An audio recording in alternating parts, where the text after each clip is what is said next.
అది జింకే కాదు. Watch our web series Constable Kanakam streaming now only on ETV Win app. మెరుపు కలలు మెరుపు కలలు. మీరు వెళ్ళండమ్మా. వెళ్ళొకసారి కృష్ణాష్టమి ఏర్పాట్లు, గుడి ప్రాంగణం చూసిరండి. మనసుకి ప్రశాంతంగా ఉంటుంది. ఎలాగూ కళ్యాణానికి సమయం ఉందన్నారుగా. వెళ్తాంలే అత్తయ్య.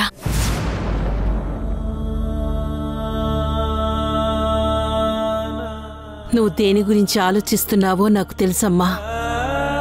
నాకు కూడా అది భయంగానే ఉంది. గుడి వరకైతే తీసుకురాగలిగాం కానీ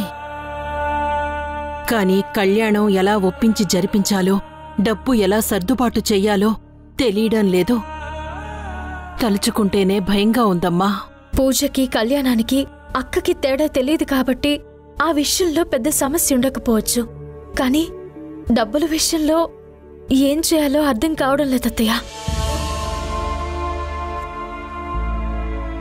అంతా ఆ దేవుడి మీద భారం వేశానత్తయ్య. కానీ ఎందుకో నా మనసు చాలా గట్టిగా చెప్తుందత్తయ్య, డబ్బులు సమయానికి అందుతాయని.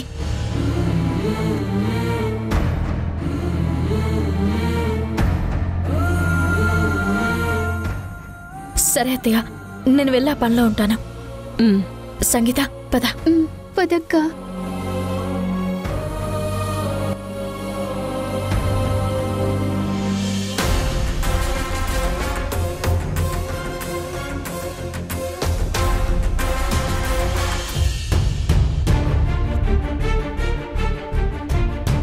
అత్తయ్యకి డబ్బు విషయంలో ధైర్యం చెప్పగలిగాను, కానీ ఎలా వస్తాయో నాకు అర్థం కావడం లేదు. అక్క, అత్తయ్య దగ్గర డబ్బులొస్తాయి అని చెప్పావు కదా, ఎలా వస్తాయి? మనకెవరిస్తారు? అయినా నువ్వు ఎవరిని అడిగినట్టు కూడా లేదు కదక్కా. ఇప్పటికిప్పుడు మనకి 1,00,000 రూపాయలు ఎవరిస్తారు? చెప్పాగా, అడగాల్సిన వాళ్ళని అడిగానని. అంటే ఎవరక్కా? ఆ కృష్ణయ్యని అడిగాను. తప్పకుండా ఇస్తాడన్న నమ్మకం నాకుంది. ఎవరక్కా ఆ కృష్ణయ్య? ఇంకెవరు? చిన్నతనంలోనే యశోదమ్మ దగ్గర పెరుగుతూ ఎన్నో అద్భుతాలని చేసిన ఆ చిన్ని కృష్ణుడు పెద్దయ్యాక మహాభారతాన్ని తన కనుసైగలతో నడిపించిన మాయా కృష్ణుడు. తన కళ్యాణం జరిపించాలనుకున్న మనకి ఇంత చిన్న సహాయం చేయకపోడా? ఆ దేవాది దేవుడైన శ్రీకృష్ణ పరమాత్ముని అడిగాను. అంటే దేవుడినా అక్క? అవును.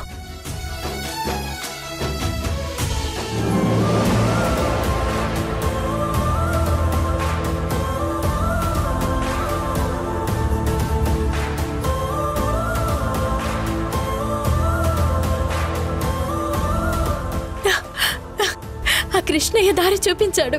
ఇక మిగిలింది ఆ దారిలో నడిచి మనం గమ్యం చేరడమే.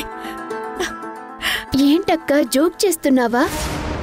అంటే ఇప్పుడు నువ్వు ఆ నాటక పోటీల్లో పాల్గొని ఫస్ట్ ప్రైజ్ కొట్టి వచ్చిన డబ్బుతో అక్కకిచ్చి పూజ జరిపిస్తావా?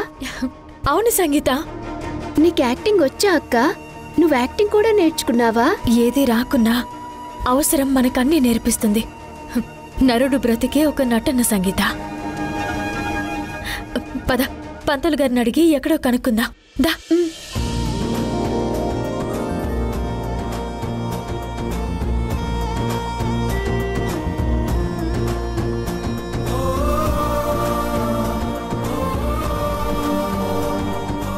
ఇంకా ఏర్పాట్లన్నీ పూర్తి అవ్వలేదమ్మా. అవ్వగానే స్వయంగా నేనే వస్తాను.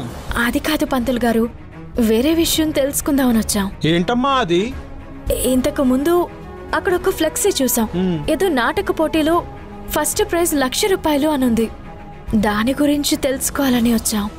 అవునమ్మా, ఇతను మన ధర్మకర్త కోతిగెంతుల కుకుందేశ్వరరావు. నమస్కారం అండి. నమస్కారం అమ్మా. వీళ్ళ నాన్నగారు కోతిగెంతుల కోటేశ్వరరావు స్మారకంగా ప్రతి కృష్ణాష్టమికి నాటక పోటీలు పెట్టి ప్రైజులు ఇస్తుంటారు. నిజంగా 1,00,000 రూపాయలు ఇస్తారా సార్? నాటక పోటీలతో పాటు అందరికన్నా బాగా నటిస్తే నిజంగానే 1,00,000 రూపాయలు ఇస్తామమ్మా. మా నాన్నగారంటే నాకు చాలా ఇష్టం. ఆయనకి నాటకాలంటే ఎంతో ఇష్టం. అదృష్టం అంటే మా తాతగారు 20,000 ఎకరాలు ఇస్తే మా నాన్నగారు దాన్ని నాటకాలకు వాడుకుని 500 ఎకరాలు మిగిలించారు. అందుకే ఆయనకి గుర్తుగా ప్రతి సంవత్సరం ఈ నాటక పోటీలు పెడుతూ ఉంటాను. ఎవరైనా పార్టిసిపేట్ చేయొచ్చా సార్? ఎవరైనా చేయొచ్చమ్మా. గ్రూప్గా చేయొచ్చు, సోలోగా చేయొచ్చు. ఎలాగైనా సరే చేసి అందర్నీ మెప్పించేలా గొప్పగా చేస్తే చాలు. అయితే నేను కూడా చేస్తాను. Very good. ఈ రోజుల్లో కూడా నాటకాలు వేయడానికి మీలాంటి యువతరం ముందుకొస్తున్నారంటే నాకు చాలా హ్యాపీగా ఉందమ్మా. ఆ, మీది గ్రూపా, సోలోనా? ఆ, గ్రూప్ పేరేంటి? ఆ, మాకు గ్రూప్ అంటూ ఏం లేదు సార్, సోలో. ఓహో, అయితే ఏకపాత్రాభినయం అన్నమాట. కానీ గ్రూప్ ఉంటే బాగుండు తల్లి. ఒక పని చేద్దాం, మీరు అప్లికేషన్ ఫిల్ చేయండి. తర్వాత ఏదైనా గ్రూప్ దొరికితే అప్పుడు చూద్దాం.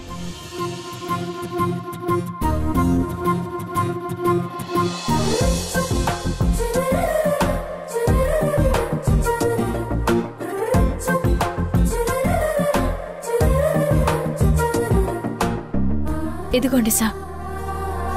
సరే అమ్మా, నాటక పోటీలకు ఇంకా 2 గంటల టైం మాత్రమే ఉంది.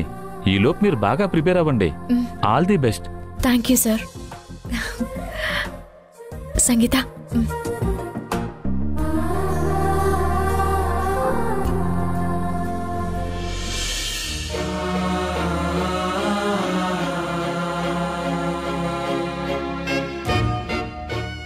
పాపం సమయం డబ్బు కోసం ఎవరికి ఫోన్ చేస్తుందో, ఎవరిని అడుగుతుందో. చిన్న వయసులో ఎన్ని బాధ్యతలు, ఎన్ని కష్టాలు. భగవంతుడా, నువ్వే సహాయంగా ఉండి ఈ కళ్యాణాన్ని జరిపించు తండ్రి.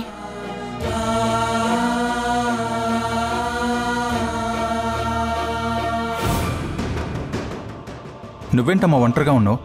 వీళ్ళెక్కడికెళ్ళారు? నేనే కృష్ణాష్టమి వేడుకల్ని చూసి రమ్మని పంపించాన్రా. నువ్వు కూడా వెళ్ళు. వస్తారులేమ్మా, వాళ్లే వస్తారు.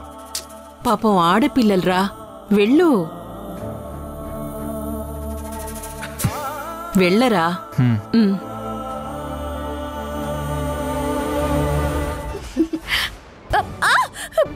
అక్క, చీకట్ల దారుల్లో నీ చూపే ఓ నిప్పే దూకేసా అందులో